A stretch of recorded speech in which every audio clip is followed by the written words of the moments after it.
Nah, 10 huruf tersebut adalah waw, fa, summa, kata, au, am, bal, sakina, dan ima. Sebagian ada yang mendefinisikan penyambung yang didahului dengan huruf sambung. Contohnya di sini ja'a Khalid wa salam. Nah, waw di sini penyambungnya antara Khalid dengan salam. Nah, kemudian Allahu wa rasuluhu. Selanjutnya yaitu kaidah pertama. Kaidah pertama itu mengatofkan lafaz umum kepada lafaz khusus untuk menunjukkan keumuman makna dan menekankan pentingnya lafaz yang disebut pertama. Dalam Al-Quran terdapat ayat-ayat yang di dalamnya terdapat lafaz am yang diatofkan kepada khos. Struktur kalimat yang demikian itu dimaksudkan bahwa apa yang dijelaskan dalam ayat tersebut itu berlaku umum, baik yang disebut dalam lafaz khos maupun yang disebut dengan lafaz am. Selain itu, dimaksud pula untuk menekankan pentingnya makna yang terkandung dalam lafaz khos sehingga perlu disebut tersendiri, meskipun pengertiannya itu telah mencakup dalam lafaz am. Sebagai contoh dari kaidah pertama ini itu terdapat pada Quran surah Al-An'am ayat 162. Berikut ini, Qul inna sholati wa nusuki wa mahyaya wa mamati lillahi rabbil alamin. Katakanlah, sesungguhnya salatku dan ibadahku dan hidupku serta matiku hanyalah untuk Allah, Tuhan semesta alam. Nah, dalam ayat tersebut itu terdapat perkataan nusuki. Nah, nusuki ini diatofkan kepada perkataan sholat. Nusuk itu adalah lafaz am yang berarti ibadah pada umumnya, termasuk di dalamnya sholat. Berarti sholat ini disebutnya lafaz khusus.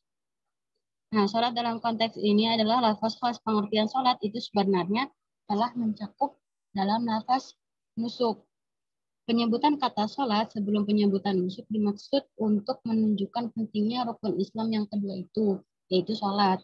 Demikianlah nusuk diatafkan kepada sholat untuk menunjukkan keumuman, yakni bahwa semuanya itu dilakukan karena Allah, dan dalam pada itu menunjukkan pentingnya sholat di antara ibadah pada umumnya. Jadi di ayat tersebut Qul inna sholati. Nah, sholati ini yang di awal berarti yang diatafkan kepada wanusuki. Nusuki yang diatafkan kepada sholati gitu. Nah, kemudian selanjutnya kaidah kedua yaitu mengatafkan lafaz khusus kepada lafaz umum untuk menekankan bahwa lafaz khusus itu lebih utama dan lebih penting. Kaidah ini membicarakan ayat Al-Quran dengan struktur kalimat di mana terdapat di dalamnya itu lafaz khas yang diatafkan kepada lafaz am. Contoh, pada surah Al-Baqarah ayat 238, hafidhu 'ala shalawatil wusta hafidhu 'ala shalawati was salatil wusta wa qumu lillahi qanitin. Saling peliharalah dengan sungguh-sungguh segala sholat dan demikian juga sholat wusta. Nah, sholawat itu adalah lafaz yang berarti semua sholat. Nah, sholat wusta adalah lafaz khas yang menunjukkan kepada suatu macam sholat. Nah, secara harfiah itu sholat wusta berarti sholat pertengahan. Dalam ayat tersebut yang tadi itu lafaz khas yaitu sholat al-wusta diatofkan kepada lafaz am, yaitu sholawat, as-sholawat. Nah, ayat tersebut mengandung pengertian peliharalah semua sholat tanpa terkecuali. Sholat wusta disebut secara khusus untuk menekankan pentingnya memelihara sholat. Kemudian selanjutnya saya kembalikan ke moderator.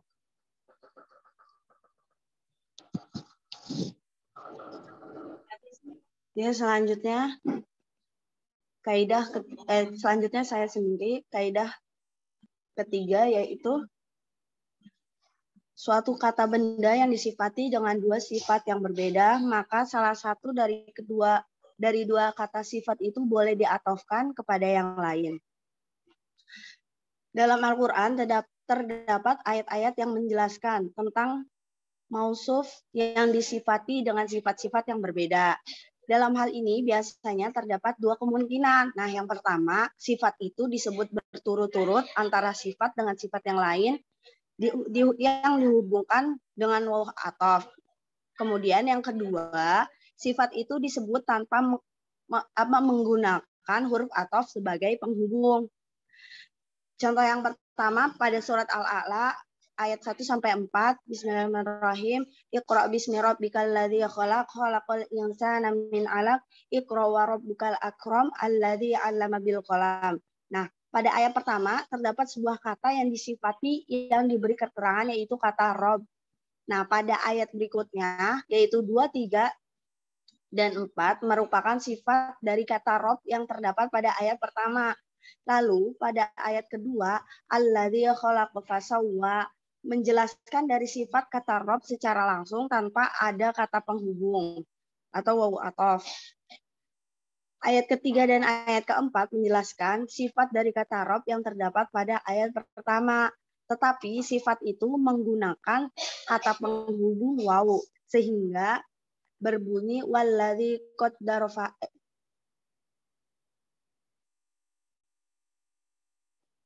walladzi qaddara fahada yang menentukan kadar serta memberi petunjuk. Walladzi akhrajal mar'a yang mengeluarkan rumput-rumputan lalu menjadikan antara satu sifat dengan sifat lainnya dihubungkan dengan waw ataf. Contoh lainnya yaitu surat Al-Hijr ayat 87. Walaqad atayna sab'an minal matani wal Qur'anal azim. Dalam hadis yang diriwayatkan oleh Abu Sa'id bin Mu'allah di Al-Sabt 433 bahwa yang dimaksud dengan Al-Sabt Al-Matani dan Al-Quran yang agung adalah surat Al-Fatihah. Nah, dalam hal ini ada satu mausuf yaitu surat Al-Fatihah yang disifati dengan dua sifat yaitu Al-Sabt Al-Matani dan Al-Quran Al-Azim. Kedua itu dihubungkan dengan waw ataf. Al-Sabt Al-Matani artinya 7 ayat yang berulang-ulang. Ada yang beberapa penjelasan mengapa surat Al-Fatihah dinamakan Al-Sabt Al-Matani. Pertama, karena surat Al-Fatihah dibaca 2 kali setiap sholat, yakni penamaan pada awal masa Islam ketika setiap sholat terdiri dari 2 rakaat. Kedua, karena surat tersebut turun 2 kali, sekali di Mekah dan sekali di Madinah. Ketiga, dapat dipahami dalam arti dibaca berulang-ulang dan di dalam sholat dan di luar sholat. Keempat, karena kandungan surat Al-Fatihah itu terus berulang-ulang dalam ayat Al-Quran yang agung. Terus kemudian contoh lainnya ada di Quran surat Al-Qalam ayat 10 sampai ayat 13. Bismillahirrahmanirrahim. Wala tuti' kulla hallafin mahin hammadzim masya'im binamin manna'il lil khairi mu'tadin atim mutullim ba'da dzalika zanim. Nah, ayat di atas menggambarkan sifat-sifat seseorang dengan sifat yang sangat buruk, yaitu seseorang yang suka bersumpah. Tiada ada seorang pun yang disifati Al-Quran dengan gabungan sifat buruk sedemikian banyak. Demikianlah penjelasan Pak Quraisy Shihab di dalam tafsirnya. Nah, kata-kata mana, masa, binamim, hamma, muhin, zanim, utul, atim, mu'tad, lil khair, kullahalaf adalah sifat-sifat dari adalah sifat dari kullahalla yang terdapat sebelumnya. Sifat-sifat itu disebut satu persatu tanpa dihubungkan dengan waw ataf. Nah, dari ketiga contoh tersebut dapat disimpulkan bahwa sebuah kata dapat digambarkan dengan berbagai macam sifat, baik secara langsung tanpa penghubung maupun tidak langsung dengan menggunakan kata penghubung. Selanjutnya saya persilahkan Tasya Nafisya.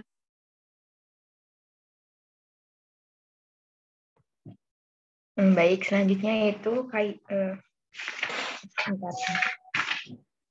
Kaidah yang selanjutnya yaitu atop menuntut keberadaan antara matuf dan matuf alaih. Nah, bentuk atop dalam Quran itu atau dalam uslub Arab pada umumnya itu ditandai dua tanda. Yang pertama biasanya adanya perbedaan antara matuf itu yang mengikuti ya. Ada perbedaan antara matuf dengan matuf alaih itu yang diikuti. Nah, kedua biasanya adanya sesuatu yang mengikat sehingga dapat dihubungkan dengan sesuatu yang lain. Nah, menurut Al-Sabat, perbedaan antara matub dan matub alaih itu dapat diklasifikasikan menjadi 4 corak. 4 corak. Yang pertama itu matub dan matub alaih merupakan dua hal yang berbeda. Contohnya,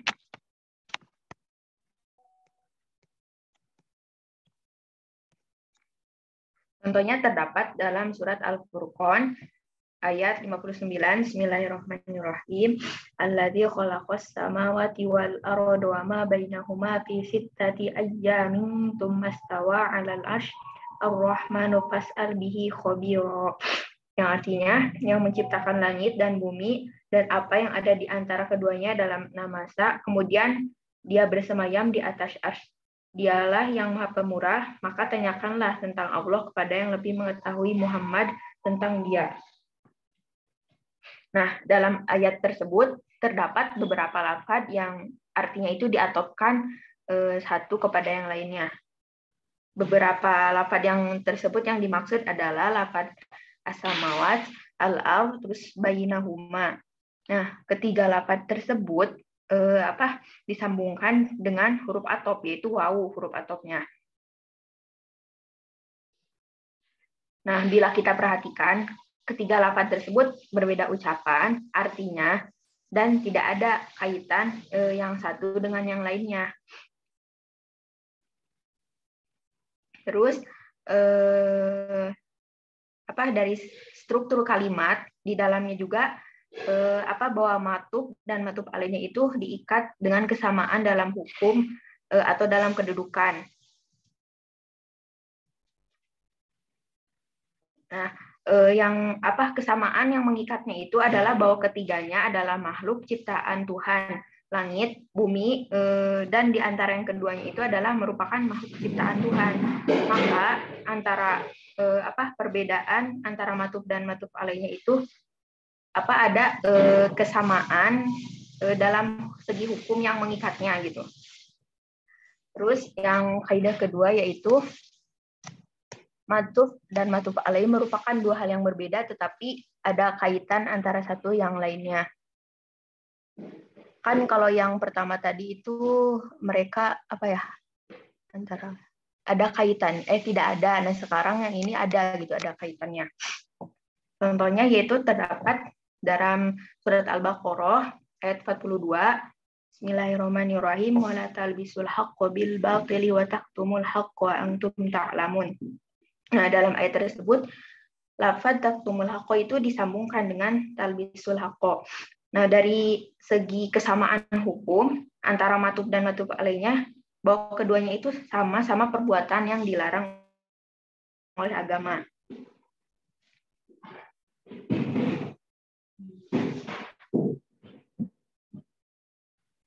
Nah, tapi ada ciri lain yang berkenaan dengan bentuk atop antara matub dan matub alaihnya, yaitu adalah dua lafaz yang berbeda antara taqtumul haqqo dan talbisul haqqo.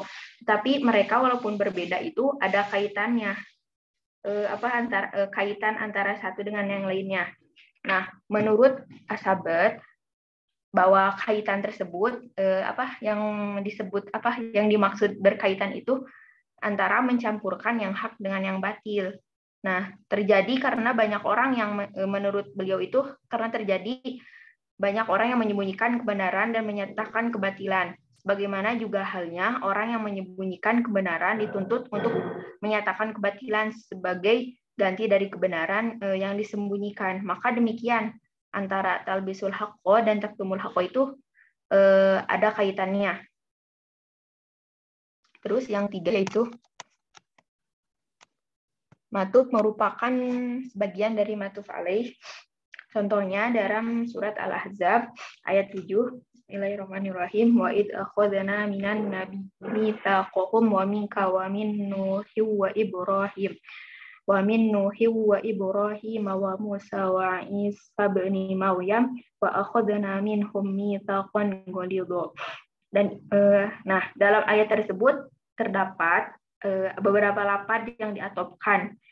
Yang pertama itu lafaz an-nabi diatofkan dengan domir pada lafaz minka, terus diatofkan dengan Nuh, Ibrahim, Musa, dan Isa bin Maryam. Nah, kalau kita perhatikan, lafaz-lafaz yang diatof itu ada kaitan antara satu dengan yang lainnya. Dalam ayat tersebut juga terlebih dahulu disebutkan an-nabiyyin. Sesudah itu disebut juga berturut-turut minka. Nah, minka ini domirnya kembali kepada Nabi Muhammad SAW. Terus disambung lagi dengan Nuh, Ibrahim, Musa, dan Isa bin Maryam. Lalu beberapa lafaz yang kemudiannya yaitu menunjukkan maknanya kembali kepada para nabi yang sesungguhnya telah tercakup dalam makna an-nabiyyin. Nah, maka dengan kata lain antara matuf dan matuf alaih, mereka itu merupakan bagian, bahwa matuf itu merupakan bagian dari matuf alaih. Lalu yang terakhir, bahwa matuf dan matuf alaih itu merupakan dua sifat yang berbeda. Ini sebenarnya udah dijelaskan tadi, kaidah ini sama tantri ya, hampir sama. Nah, di sini contohnya terdapat dalam surat Al-Baqarah ayat 3-4. Nah, bahwa ayat tersebut menjelaskan sifat-sifat orang yang bertakwa. Nah, sifat-sifat orang yang bertakwa itu yang pertama yaitu beriman kepada yang gaib, melaksanakan sholat secara berkesinambungan dan sempurna, menafkahkan sebagian rezekinya, beriman kepada Al-Quran dan kitab-kitab yang diturunkan sebelum Al-Quran, lalu meyakini kehidupan akhirat. Nah, sifat-sifat yang berturut ini dihubungkan dengan menggunakan wawu atop. Nah, sifat-sifat tersebut itu kan dicantumkannya dengan lafaz yang berbeda dan masing-masing juga mempunyai makna tersendiri, berbeda dengan satu yang lainnya. Nah, dengan kata lain, jadi ada perbedaan antara matuf dan matuf alaihnya. Jadi walaupun mereka ada kaitan antara satu dengan satu yang lainnya, tapi berbeda, tetapi semuanya merupakan sifat bagi subjek yang sama bagi orang yang bertakwa kepada Allah. Selanjutnya saya kembalikan kepada Tantri.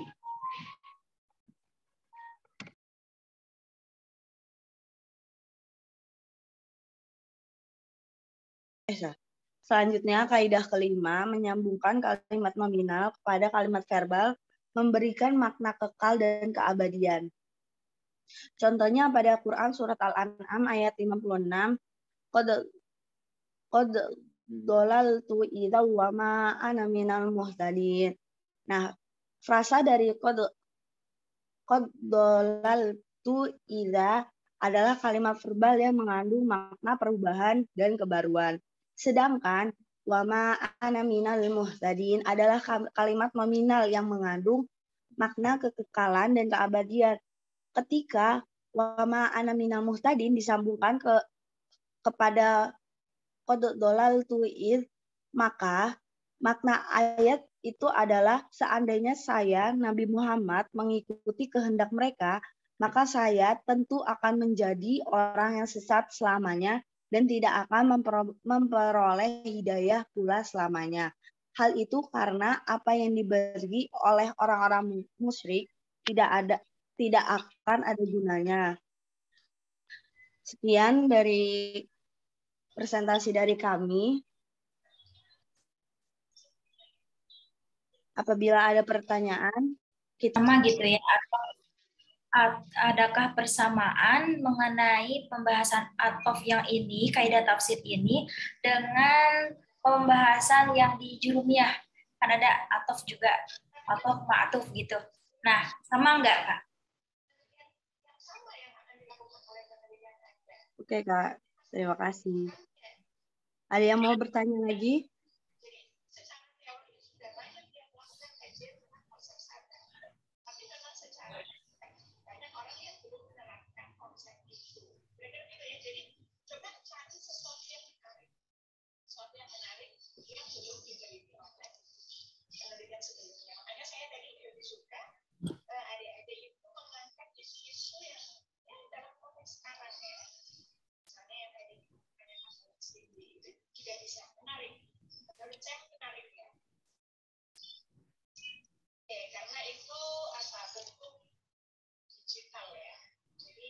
Jadi belajar deh.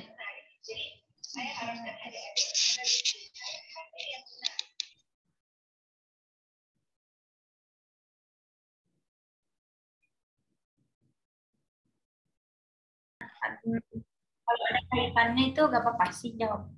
Boleh diam juga buat apa? Nah, tambahan pengetahuan. Kita pernah belajar kan di jurumnya suka ada atap, gitu, atap maktub. Nah, ini sama nggak sama kaidah-kaidah tafsir yang pembahasan ini gitu?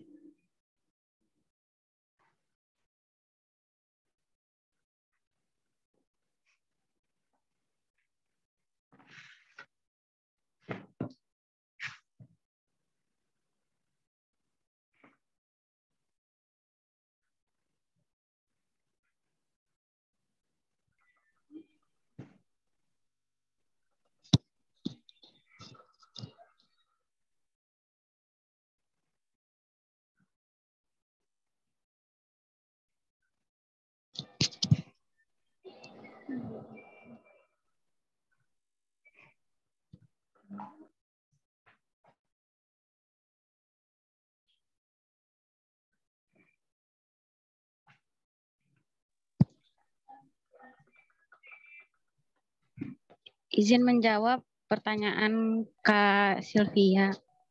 Kalau Yes. menurut saya, atof yang di sini itu berkaitan atau enggak dengan yang di jurumiyah ya?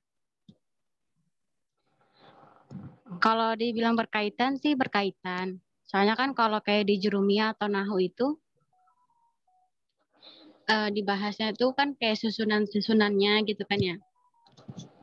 Kayak misalnya kan kayak ma'tuf alaih dulu, terus huruf, terus ma'tuf kan. Sama kayak ini juga kan susunannya sama gitu. Gitu sih kalau menurut saya. Mungkin bisa ditambahin sama Kak Tasya.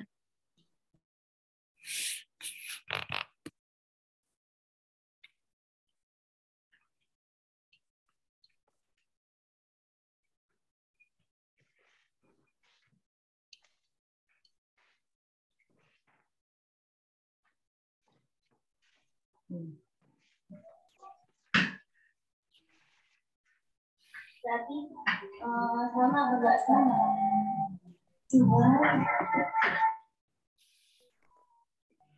Berisik.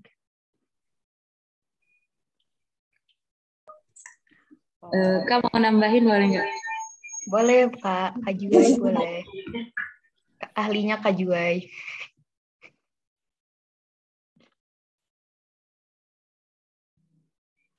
Jadi kalau menurut saya kalau pertanyaan sama apa enggak dalam kaidah tafsir sama yang nahwu itu sebenarnya sama kayak yang cuman bedanya kalau yang kayak tadi sih penjelasannya. Kalau yang di nahwu itu kita hanya membahas susunan i'rabnya saja, misalnya kayak jaa Zaidun wa Umar misalnya. Zaid dan Umar telah datang. Itu kita ngebahasnya kalau di nahwu kayak misalnya mana huruf atofnya? Oh wow. Yang ma'tufnya mana? Oh ternyata lafaz Umar. Yang diikuti mana? Yang ma'tuf ada mana? Oh lafaznya Zaidun. Sehingga karena lafaz yang diikuti i'rabnya rafa, nanti pasti pertanyaan berarti yang mengikuti setelah huruf ataf ini hukum i'rabnya jadi apa? Kayak gitu. Lebih ke segi pergantian harokat, perubahan harokatnya, segi i'rab enggak i'rab apa kayak gitu. Paham nggak? Lebih ke situ. Tapi kalau dalam kaidah tafsir, nah itu tuh kaidah nahwu itu lebih dikembangkan lagi. Jadi ke maknanya, misalnya kayak tadi penjelasan, misalnya di kaidah pertama aja. Kalau ternyata lafadz yang khusus, kalau ada lafadz umum diatofkan kepada lafadz khusus, itu menunjukkan bahwasannya lafadz yang disebut yang pertama, lafadz khusus tadi menunjukkan bahwasannya lafadz tersebut itu sangat penting kayak gitu. Ini lebih ke pemaknaan. Soalnya kan ini kaidah tafsir, kaidah dalam menafsirkan, sehingga kita ketika menemukan dalam ayat, terus misalnya mau nafsirin kul inna sholati wa nusuki. Nah, kita bisa lebih panjang nanti penjelasannya. Bisa menjelaskan kayak, oh sholat ini yang lebih penting gini-gini karena kita udah tahu kaidahnya kayak gitu loh. Oh ternyata karena sholat ini yang kan sholatnya lafadznya khusus. Yang diatofkan yang mana? Lafadz nusuk. kalau dikaitkan sama kaidah nahwu sama aja. Qul inna sholati wa nusuki. Misalnya ditanya ma'tuf alaihnya yang mana, berarti lafaz sholati. Terus yang ma'tufnya mana? Wa nusuki. Huruf atofnya mana? Wow, kayak gitu. Kalau nahwunya lebih ke i'rabnya, kalau yang kaidah-kaidah penafsirannya itu lebih ke pemaknaan gimana cara kita nanti menafsirkan ayat yang ada huruf atofnya kayak gitu. Mau nggak sih Kang? Apa kecepatan? Paham Kak Juwai. Makasih banyak Kak Juwai. Masya Allah. Tabarakallah.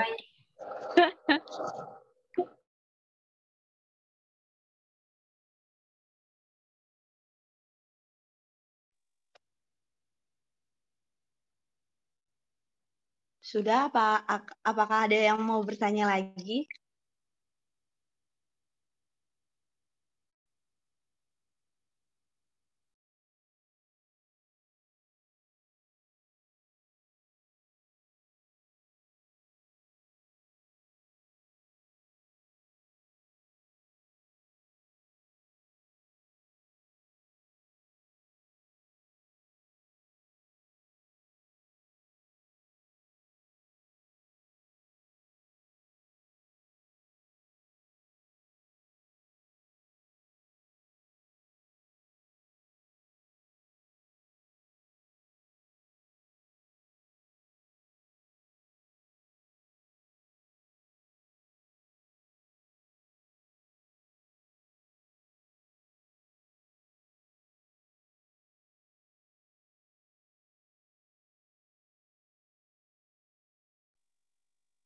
Kalau nggak ada, kita tutup aja kali ya. Gimana Kalas? Iya boleh, kalau memang nggak ada yang mau ditanyakan lagi, kita tutup aja. Ntar kita masuk di jam Bu Mamluk ya. Oke. Oke deh. Oke. Ya, cukup sekian presentasi dari kami. Kurang lebihnya mohon maaf. Assalamualaikum warahmatullahi wabarakatuh. Waalaikumsalam. Warahmatullahi wabarakatuh. Kenapa bisa